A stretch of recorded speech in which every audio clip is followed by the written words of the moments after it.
Hello everyone and welcome to another episode of the Brook and Ingle Boxing Podcast. So am I changing my mind? This is the big question. Brookkhan, I don't know, it would be the question.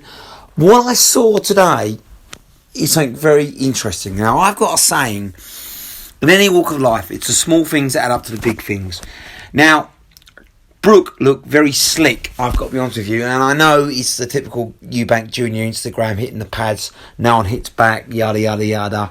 But he looks slick. His combinations with trainer Ingle, you can tell he's had Ingle a long time. They've just got a rapport, a bond. They're working on combinations as well. They're not just working to the head, they're working to the body. Look very explosive, and Brook looked aggressive. And you could hear the crack on his punches, something he lacked, I feel, in Crawford when he was almost virtually training on his own, let's be honest. He looked strong at the weight, at 149. He didn't look weight drained like he did in the Crawford fight. He clearly has done the weight sensibly. That's a big thing now for Brook at his age. He hasn't rushed it. Whereas Khan then got on the pads. Well, sorry, he didn't get on the pads, did he? He then got in the ring, no pad work. His trainer was just there in the corner watching him. It looked as if Khan was leading the way. It was the Amirkhan show, and his trainers were just there on his request. They didn't look any sync, didn't look any direction, and you have to wonder, where's the pad work? Where's the teamwork? Very interesting that. Whereas, Ingle was directing Brook. He's right, left, right. Throw me a jab here. Throw me a hook here. Synergy, teamwork. Nothing with Khan. It was just him flexing on his own. And he looked lean. He looked very lean compared to Brook, who looked stronger at the weight. Now, obviously, that could completely be, smoke screen.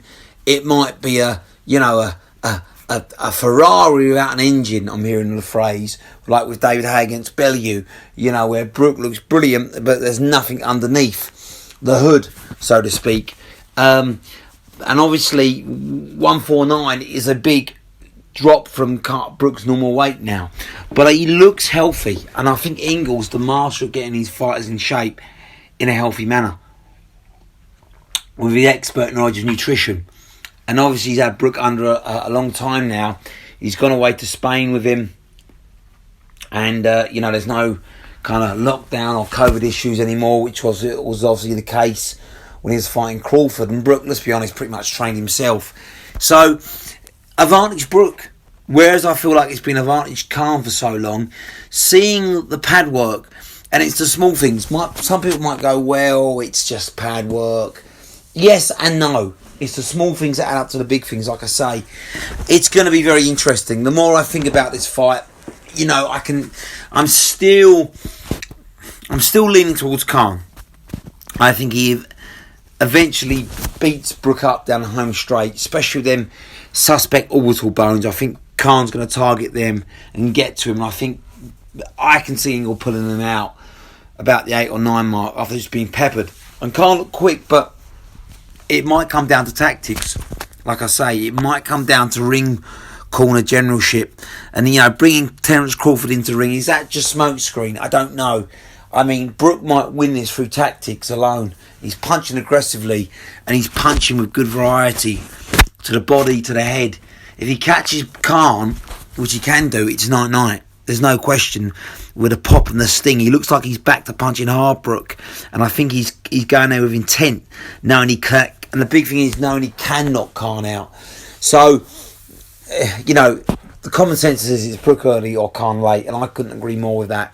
I'm leaning towards Khan late, but what I've seen in the ring today, I'm starting to question, Khan's tactics. Is he in sync with his trainers? They're great trainers, but let's be honest, they've only had him 7 weeks. That's not a long time compared to 20 years of Ingle. Khan's in danger of being out-coached here, out-tactically fought. And if that's the case, then Brook stops him early. But I'm still going to lean towards Khan. his speed. I think he has learnt lessons from Canelo fight, from the Garcia fight. Where he's just trading too much. I think he knows that he can get knocked out by Brook, and I think he will be wary. But what I saw today in that pad work, like I say, some people will dismiss it, but it was advantage Brook, today. For the first time, it was advantage Brook. So it's closing the gap for me. Very, very interesting. Very interesting. But make no mistake about it, if he catches Khan with one of them hooks that I saw him throw today, it's night-night for Amirkhan.